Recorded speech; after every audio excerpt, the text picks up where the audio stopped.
Did you know the age, often called dark, actually sparked some of the brightest ideas? From the 11th to the 15th centuries, huge changes in learning were happening. Were medieval scholars just copying old books, or were they building something totally new? Number 1. The establishment of universities. The birth of universities in medieval Europe was a defining moment for formal learning. These institutions did not just appear overnight. They grew from existing cathedral schools and monastic centers, and sometimes from informal gatherings of masters and students. Bologna, in Italy, is often cited as one of the very first, emerging around the late 11th century. Students came there to study Roman law, a practical skill for the growing legal systems of the time. The University of Bologna was unique in its early days because it was largely organized by the students themselves. They hired professors, set their salaries, and even fined them for skipping lectures or teaching poorly. This student-run model gave students a lot of power over their education. Paris, on the other hand, developed a master-run university, becoming a hub for theological and philosophical study. Its origins trace back to the Cathedral School of Notre Dame, and by the 12th century, masters and students formed a universitas, a type of guild. This guild secured charters from the Pope and the King of France, granting them privileges and autonomy. These privileges included protection from local authorities, the right to strike, where all masters and students would leave the city if their rights were violated, and the right to confer degrees that were recognized across Europe. The University of Paris became a model for many Northern European universities, especially Oxford and Cambridge in England. Oxford developed in the late 12th century, with Cambridge following in the early 13th century, often founded by scholars who left Oxford due to disputes. Universities typically had several faculties. Foundational faculty was the Faculty of Arts, where students would study the 7 liberal arts. This curriculum was divided into the trivium, which included grammar, the study of language, rhetoric, the art of persuasion, and logic, the principles of reasoning. After mastering the trivium, students moved on to the quadrivium, arithmetic, numbers, geometry, space, astronomy, the heavens, and music, harmony. A student would typically earn a Bachelor of Arts degree after about 3 to 4 years, and then a Master of Arts after another few years, allowing them to teach in the arts faculty. Beyond the Faculty of Arts, universities offered advanced degrees in 3 higher faculties: theology, law, and medicine. The Faculty of Theology, especially prominent in Paris, was considered the highest and most prestigious. It involved deep study of the Bible, the writings of church fathers, and the works of scholastic philosophers like Thomas Aquinas. Obtaining a doctorate in theology could take more than a decade of study after the master's degree. The Faculty of Law often had 2 branches: canon law, which governed the church and its members, and civil law, based on Roman legal codes. Bologna excelled in both. The Faculty of Medicine, found in places like Salerno and Montpellier, focused on the study of ancient Greek medical texts, Arabic medical treatises, and practical observations. University life was rigorous. Students typically attended lectures in the morning, where professors would read from texts and offer commentaries. Afternoons were often dedicated to disputations, which were formal debates on various topics, allowing students to apply their logical and rhetorical skills. These debates were a central part of the learning process. Professors, known as masters or doctors, were often men of great intellectual reputation, and students would travel across vast distances to study under particular famous scholars. The physical campuses of these early universities were not always grand, purpose-built structures. Instead, they often consisted of rented halls, lecture rooms scattered throughout a town, and student housing. Over time, colleges began to emerge within universities. These colleges were often endowed by wealthy patrons or religious orders, providing lodging, a common life, and additional instruction for students. Robert de Sorbonne founded the Collège de Sorbonne in Paris in the mid-13th century, which became a prominent college within the University of Paris, particularly for students of theology. These colleges provided a more structured and residential learning environment, contributing to the identity and stability of the university. The growth of universities also led to the standardization of curricula and degrees.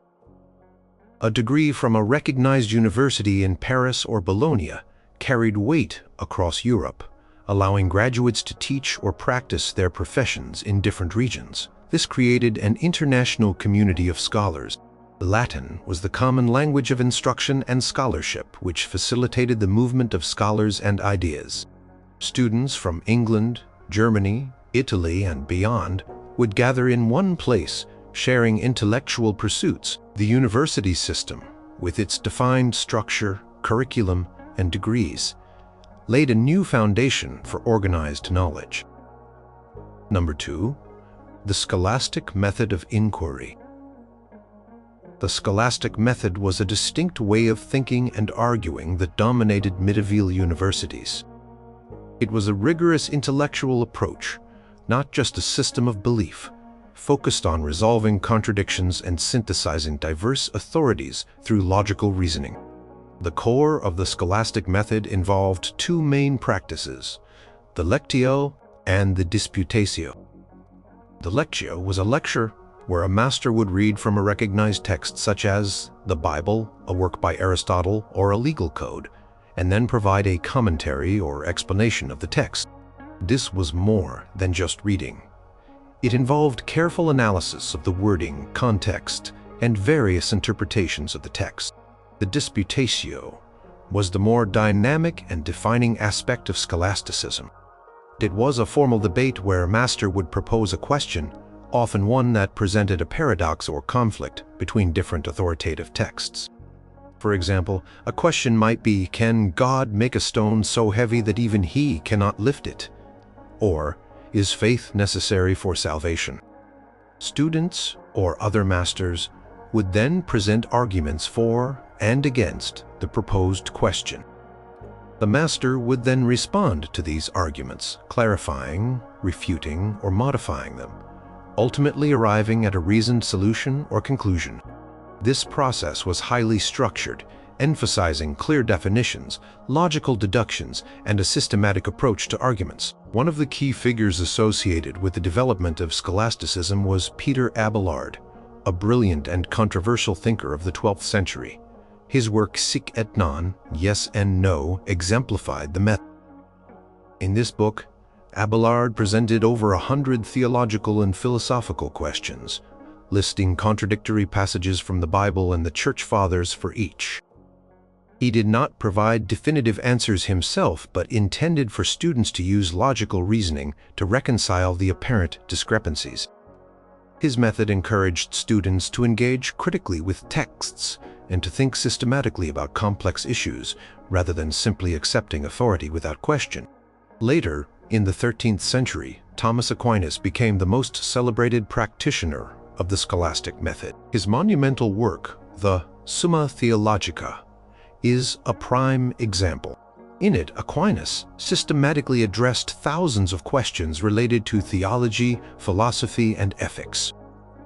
For each question, he would first present arguments against his own position, objections. Then he would cite an authority that supported his view on the contrary. Next, he would present his own reasoned answer, drawing upon scripture, philosophy, especially Aristotle, and the Church Fathers. Finally, he would respond to each of the initial objections, showing how they could be resolved or explained within his framework. The scholastic method placed a strong emphasis on dialectic, which is the art of investigating or discussing the truth of opinions. It involved the use of syllogisms, a form of logical argument where a conclusion is drawn from two premises. For instance, all men are mortal. Socrates is a man. Therefore, Socrates is mortal. This logical rigor was applied not only to theological debates, but also to legal, medical, and philosophical inquiries within the universities. The goal was often to achieve a synthesis, to show how seemingly conflicting truths could be harmonized through careful reasoning. For example, scholars sought to reconcile Christian doctrine with the newly rediscovered philosophical ideas of Aristotle. Scholasticism was not about original scientific discovery in the modern sense. Instead, it was about organizing existing knowledge, clarifying concepts, and resolving intellectual problems through logical analysis. It trained minds to be precise, to dissect arguments, to identify fallacies, and to construct coherent intellectual systems. This emphasis on logical coherence and systematic thinking permeated the intellectual life of the universities. Students were expected to defend their own theses in public disputations as part of their degree requirements, which further honed their argumentative skills. The method was not limited to written works. Public disputations were common events in university life, sometimes lasting for days. These events were intellectual spectacles, drawing large audiences. The master presiding over the disputation would guide the discussion, ensuring that arguments followed logical rules and that relevant authorities were considered. This created a vibrant intellectual environment where ideas were constantly challenged, refined, and defended through rigorous debate. The scholastic method provided a powerful tool for intellectual inquiry and systematic knowledge organization within the medieval universities. Number 3. The monastic and cathedral schools.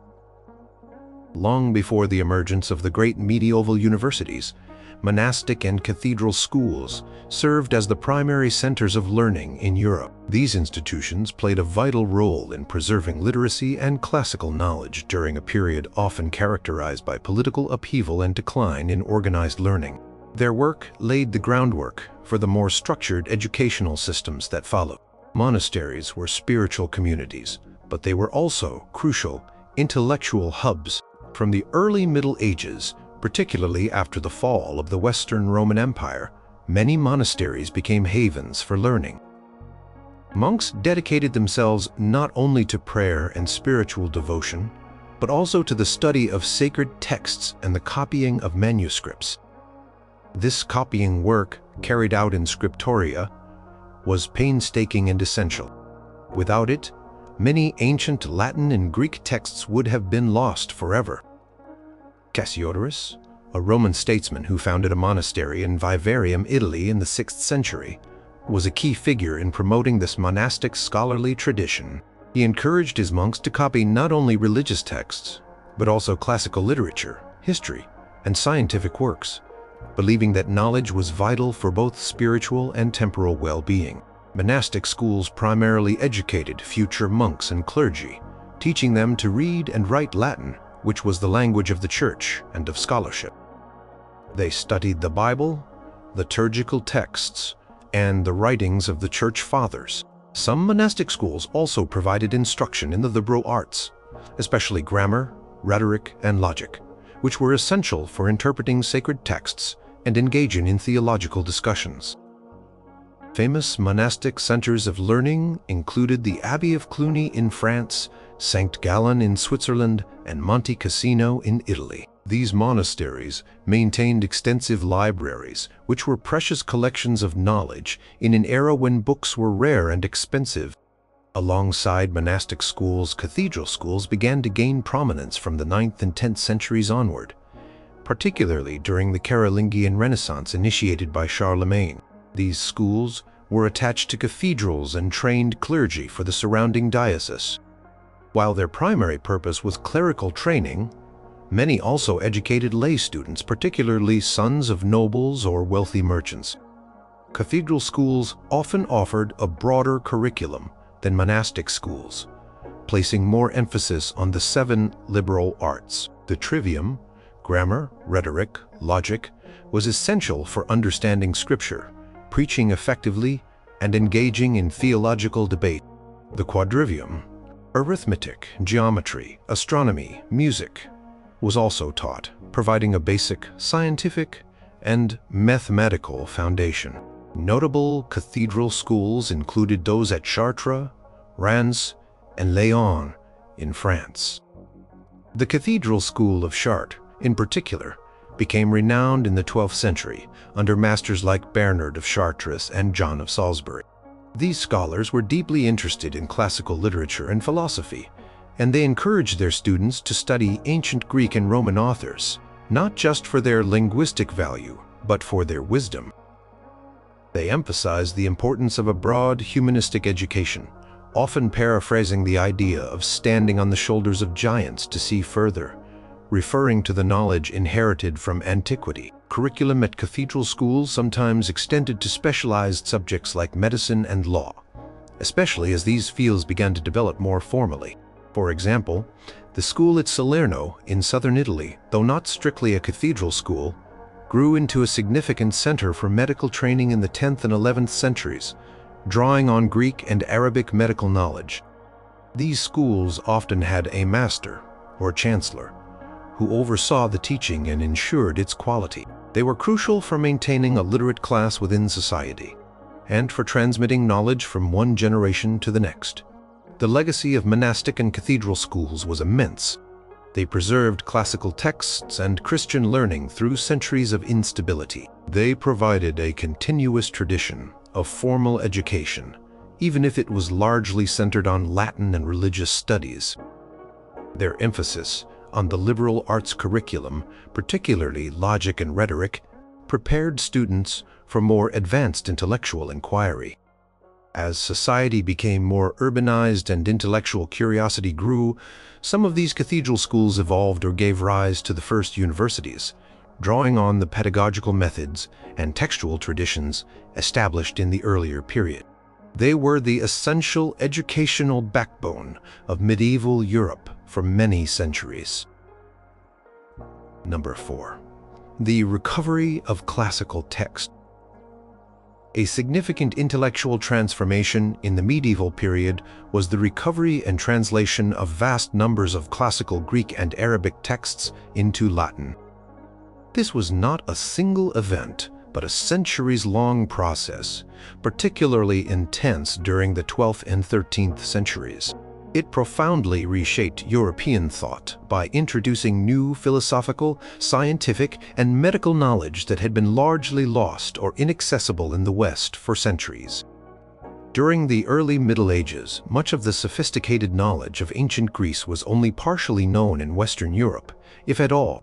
Many works by major Greek thinkers like Plato, Aristotle, Euclid, Galen, and Ptolemy were either unavailable in Latin translation or only existed in incomplete versions.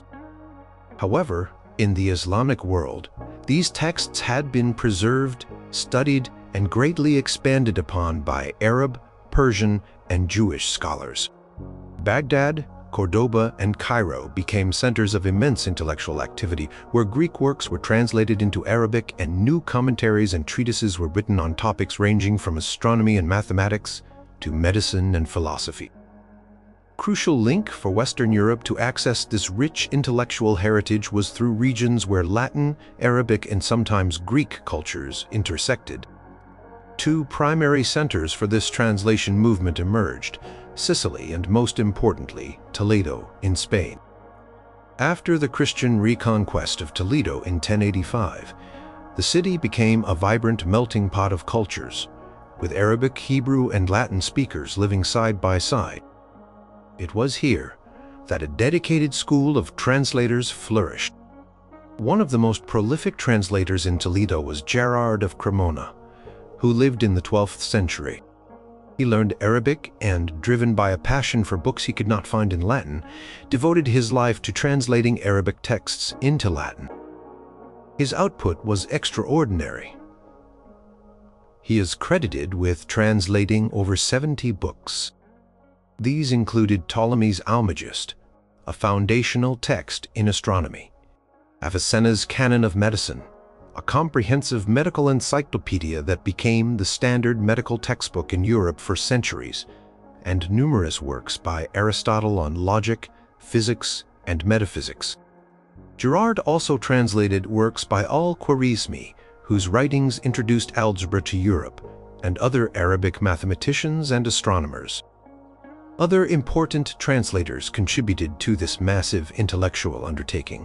Adelard of Bath, an English scholar of the early 12th century, traveled extensively in the Arab world and translated Euclid's Elements from Arabic into Latin, along with important astronomical and mathematical treatises.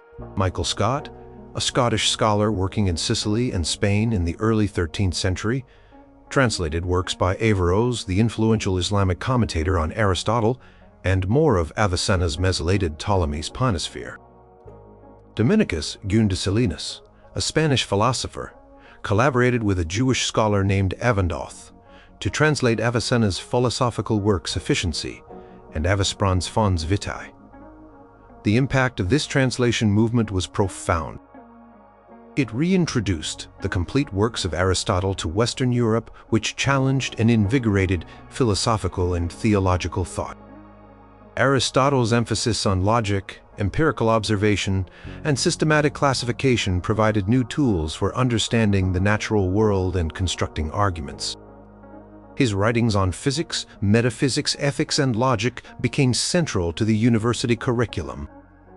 Translation of Arabic medical texts built upon Greek foundations, but incorporating new observations and practices, revolutionized medical education and practice.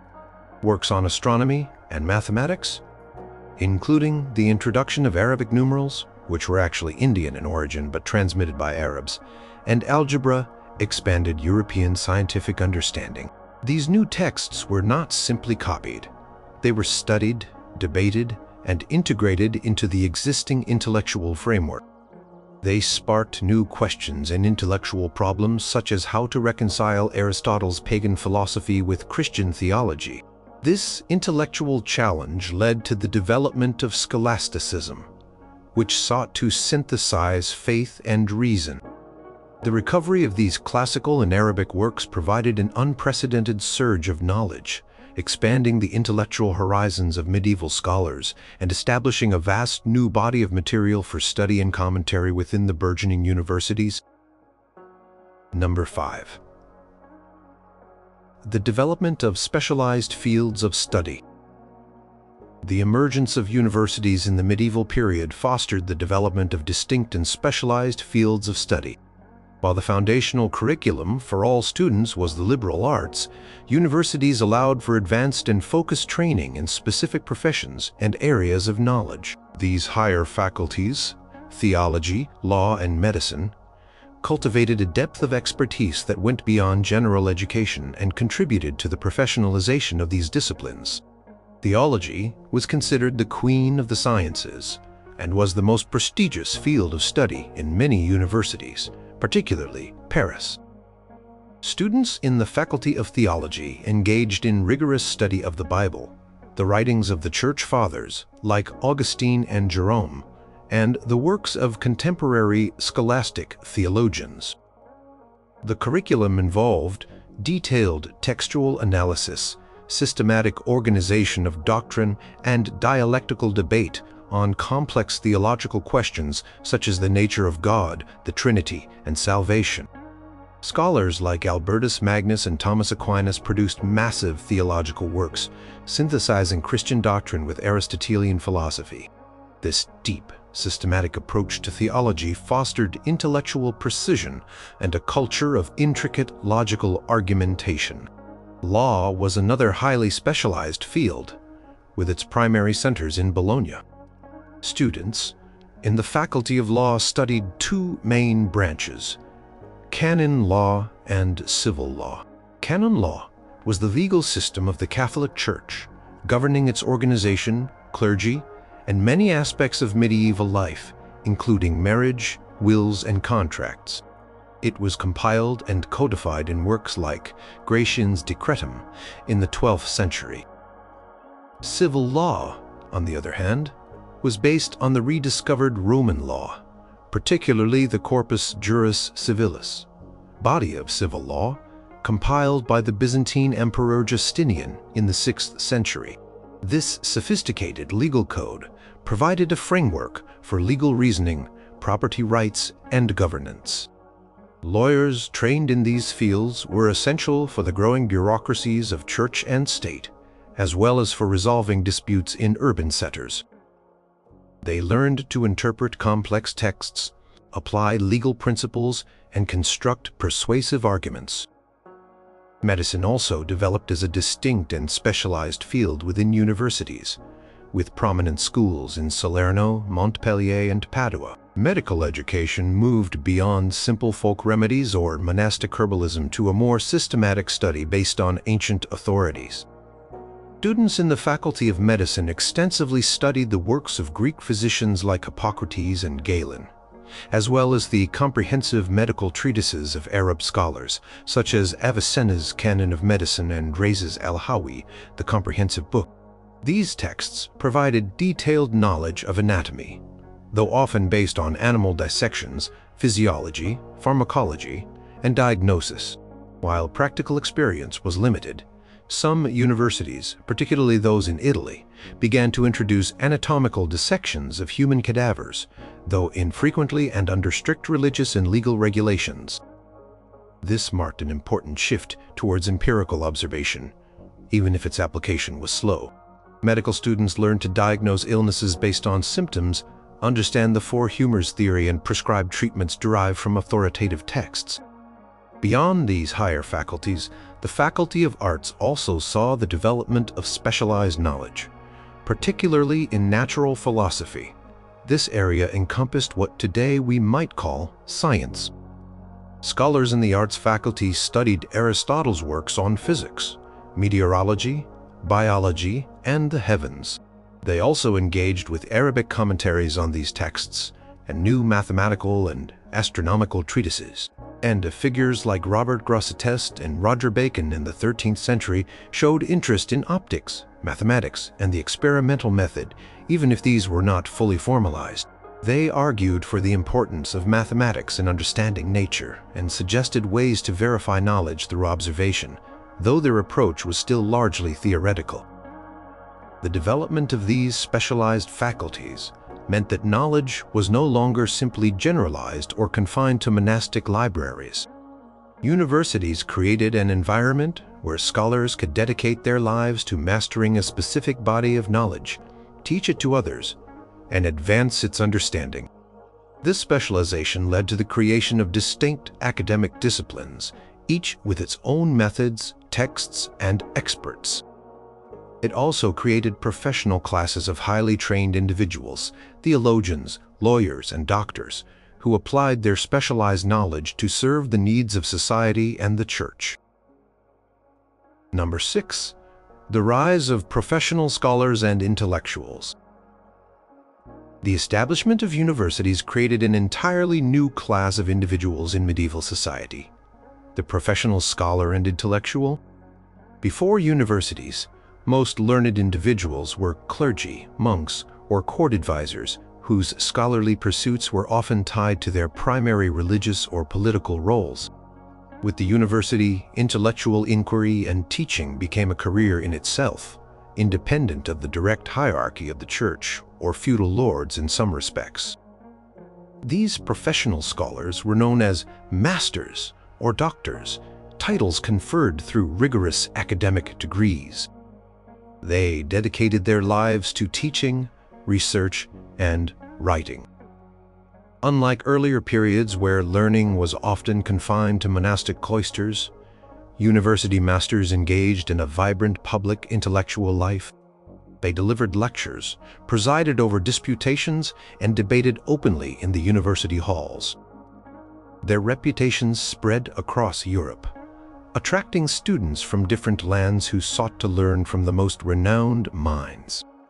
Peter Abelard in the 12th century exemplified this new type of independent master, attracting thousands of students to his lectures in Paris, even before the formal establishment of the university structure. The university provided a structured environment for intellectual work. Masters were organized into faculties, and their teaching was regulated by university statutes. They earned their living from student fees, university stipends, or through benefices provided by the church or wealthy patrons. This created a pathway for individuals from various social backgrounds, not just the aristocracy or the clergy, to pursue an intellectual career. While many scholars were still clerics, their primary function became academic rather than purely pastoral. For example, Thomas Aquinas was a Dominican friar, but his main work was in the University of Paris as a professor of theology. These professional intellectuals produced a vast body of written work. They wrote commentaries on authoritative texts, developed systematic theological and philosophical treatises, and compiled legal and medical encyclopedias. Production of books and academic disputations became central to their careers. Their works often circulated widely through copying by scribes and later through the emerging book trade. This shared intellectual output fostered an international scholarly community. The concept of academic freedom, though not fully realized in the modern sense, also began to emerge. University charters granted by popes and kings often provided professors and students with special legal privileges, such as exemption from ordinary civil courts. This allowed them a degree of autonomy and protection to pursue their studies and debates without direct interference from local authorities, although they were still subject to ecclesiastical oversight in matters of doctrine. This protected space for intellectual inquiry was crucial for the flourishing of new ideas and the critical examination of existing knowledge. Professional scholars were not confined to the university walls. Many graduates and former professors went on to serve as advisors to kings and princes, as bishops and popes, or as lawyers and physicians in growing urban centers. They brought their university training, their logical thinking, their ability to analyze complex problems, and their systematic approach to knowledge to bear on practical affairs of state, law, and health. For instance, Bartholomew the Englishman, a 13th century Franciscan, became a professor and produced De Proprietatibus Rerum, an encyclopedia of all known sciences, illustrating the comprehensive intellectual aims of scholars. The existence of a dedicated class of intellectuals meant that intellectual life was no longer an isolated pursuit of a few individuals. It became a social phenomenon, with vibrant communities of scholars debating, competing, and collaborating. This created a dynamic intellectual marketplace where ideas were exchanged, challenged, and refined through constant interaction. Professionalization of scholarship provided a stable framework for sustained intellectual activity and the accumulation of knowledge over generations. Number 7. The vernacular literary movement. While Latin remained the language of scholarship and formal education throughout the medieval period, a significant shift began to occur with the emergence and growth of literature written in vernacular languages. These were the everyday spoken languages of different regions, such as Italian, French, English, German, and Spanish. This development allowed for new forms of expression, reached broader audiences, and contributed to the formation of distinct linguistic and cultural identities. In the early Middle Ages, most written works, especially those considered literature or learned, were composed in Latin. However, as the Romance languages evolved from spoken Latin and Germanic languages developed, people began to tell stories, write poems, and compose songs in their native tongues. Initially, much of this vernacular literature was oral, but over time, it began to be written down.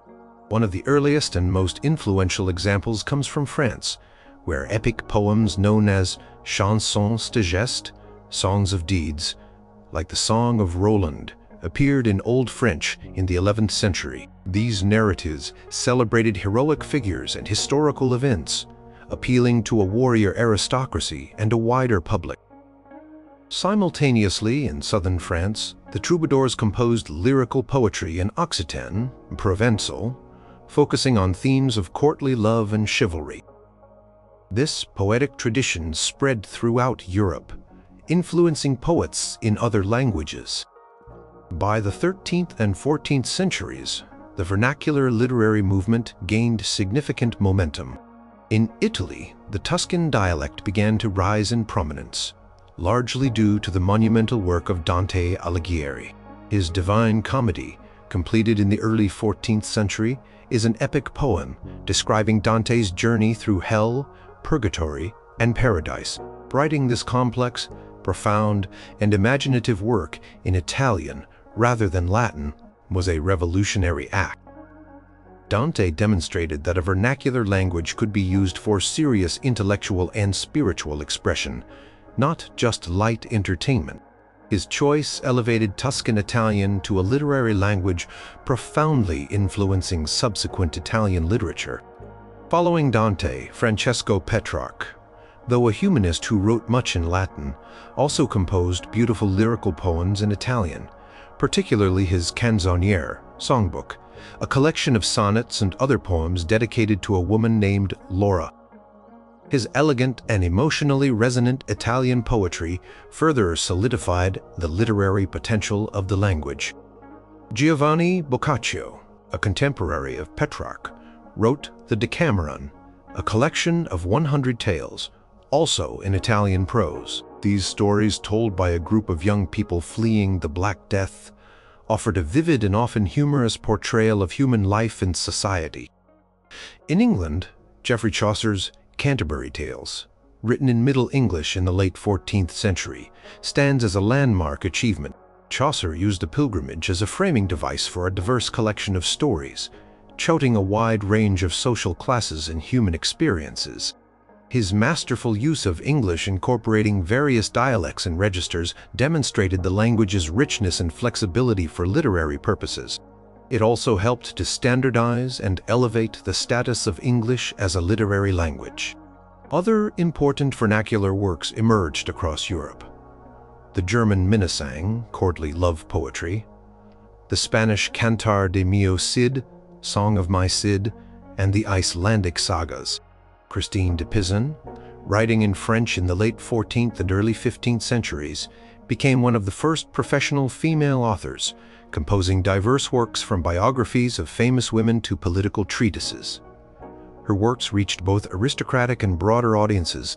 The growth of vernacular literature had several important implications. It allowed authors to reach a wider audience, including those who had not received a Latin-based education. It contributed to the formation of national identities and specific linguistic traditions. It also broadened the scope of literary themes, moving beyond purely religious or classical subjects to encompass everyday life, romance, satire, and social commentary. These works often explored human emotions, individual experiences, and contemporary society in ways that Latin scholarly texts did not. The development of distinct literary traditions in the vernacular prepared the ground for a wider flourishing of diverse literary voices and themes. Number 8. Early innovations in pedagogy and book production. The medieval period, particularly from the 12th century onwards, saw important innovations in how knowledge was taught and how books were produced and disseminated. These changes were closely tied to the rise of universities and the increasing demand for texts, moving beyond earlier monastic practices.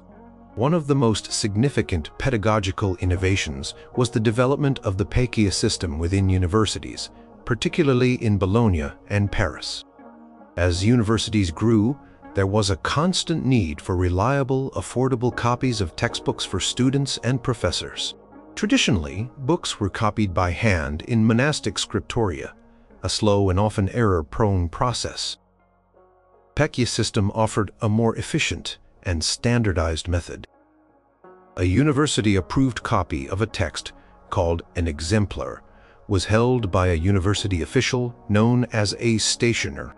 This exemplar had been carefully checked and corrected by university masters to ensure its accuracy. Instead of copying the entire book at once, the exemplar was divided into sections, or pacchia, Latin for piece or section. Scribes, often students or professional copyists, could then rent individual pacchia from the stationer, copy that section and then return it to rent the next one.